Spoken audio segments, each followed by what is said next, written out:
Writ पिटिशनद्वारे ही road रेजचा प्रकार आहे. रस्त्यावरती अचानक झालेल्या भांडणातनं एका गटाने दुसऱ्या गटावरती गोळीबार केलेला आहे आणि त्या गोळीबारामध्ये तो व्यक्ती जखमी झाला अशी केस आहे.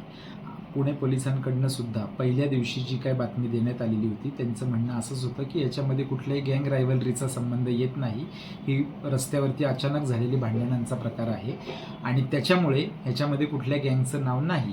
परंतु मीडियाकडनं येणारं जे वारंवार जे प्रेशर येत गेलं त्यामुळे कदाचित त्यांनी निलेश घायवळला ह्याच्यात घेतलंय का, ह्याचं नाव टाकलेलं आहे का, हे तपासून पाहावं यासाठी ही रिट पिटिशन आम्ही उच्च न्यायालयामध्ये केलेली आहे. निलेश घायवळच्या म्हणण्याप्रमाणे मारेकरी आणि निलेश घायवळ जे ॲक्च्युअल आत्ता तथाकथित मारेकरी आहेत पकडले गेलेले, त्या लोकांची आणि निलेश घायवळची कुठल्याही प्रकारे ओळख नाही, त्यांची गाठभेट नाही, ते एकमेकांना कधी फोनवर सुद्धा बोललेले नाहीत.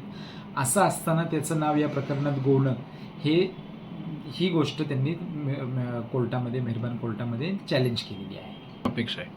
अपेक्षा आहेच ना त्यांना, कारण तिकडे कायमस्वरूपी तिकडे वास्तव्य करणं शक्य नाही आहे. त्यांना येणं आहेच, त्यांना भारतात यावंच लागणार आहे, त्यात काही वादच नाही.